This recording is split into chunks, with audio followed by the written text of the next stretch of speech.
It started out as an ordinary day for Marianne Mantle in late December. She was tall and beautiful with a 23-inch waistline and was drop-dead gorgeous. She began to have abdominal pains, which worsened within the past few days, so she decided to visit a doctor.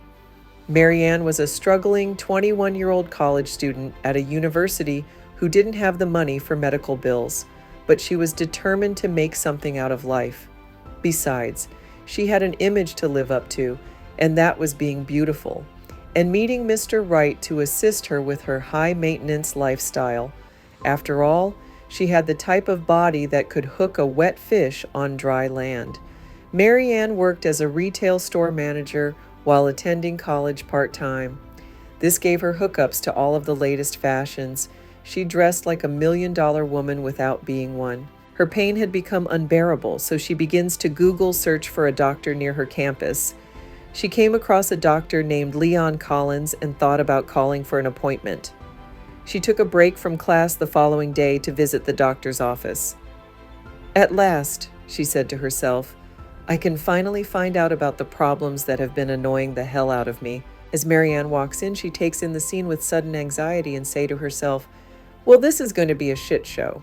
The waiting area was overcrowded with kids occupied on their parent-supplied cell phones, along with other adults wishing they were elsewhere. Marianne approaches the check-in desk where a ghetto fabulous woman in her 20s who looks like she could be an extra from the Love and Hip Hop show on her phone. Marianne clears her throat. "Excuse me, do you know how long the wait would be to see a doctor?" The receptionist, Sharonda, not looking up, asked, "Do you got an appointment?" Marianne slightly whispered, "No, I just looked up the nearest gynecologist." Annoyed and expressing it with a deep sigh of frustration, Sharonda finally looks up at Marianne, eyeing her up and down. "Here's the sign-in sheet." Marianne attempts to sign her name when Sharonda places her hand in the way. "And how will you be paying for this office visit today? If you don't have insurance that will be covering your visit, you will need $125 in cash." She turned back around to her computer and started entering invoices. "Excuse me, Ms., Marianne said while reaching down in her purse. "I'm unable to pay for this visit today because I'm a student at the university.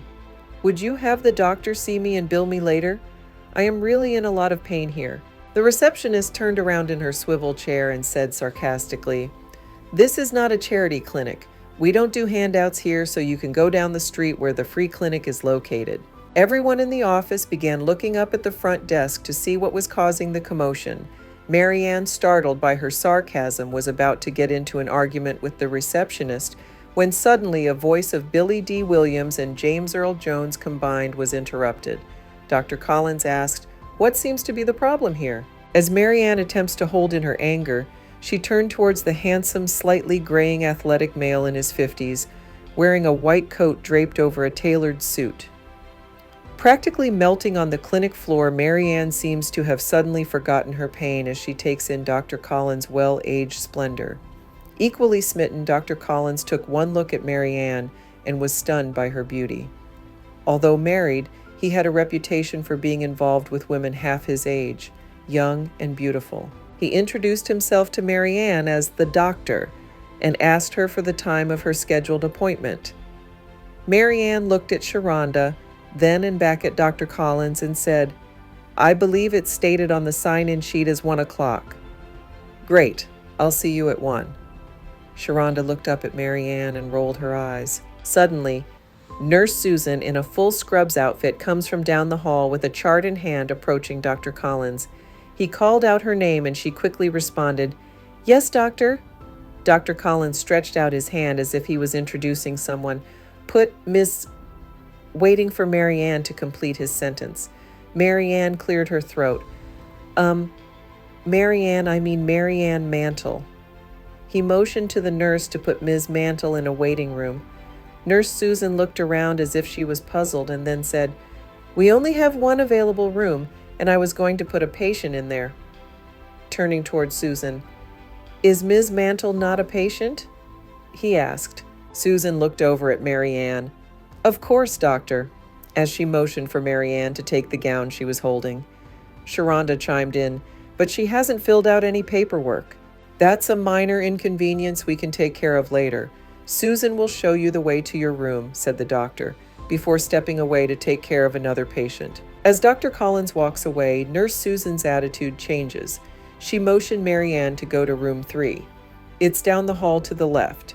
Marianne, not wanting a quarrel, continues in the direction Susan directed. Susan and Sharonda eye her until she disappears down the hall. Susan exhaled. "Well, she's certainly his type, a younger version of his wife." Sharonda laughed. "Guess that's all it takes to get free healthcare around here?" Susan agreed. "Yeah, no shit. Be Canadian or be attractive. I bet you she doesn't even weigh enough to move the scale." Sharonda laughed even louder. "Guess I'll have to keep paying for mine." Susan still laughing while walking away. "Let me go tend to this girl before I lose my damn job."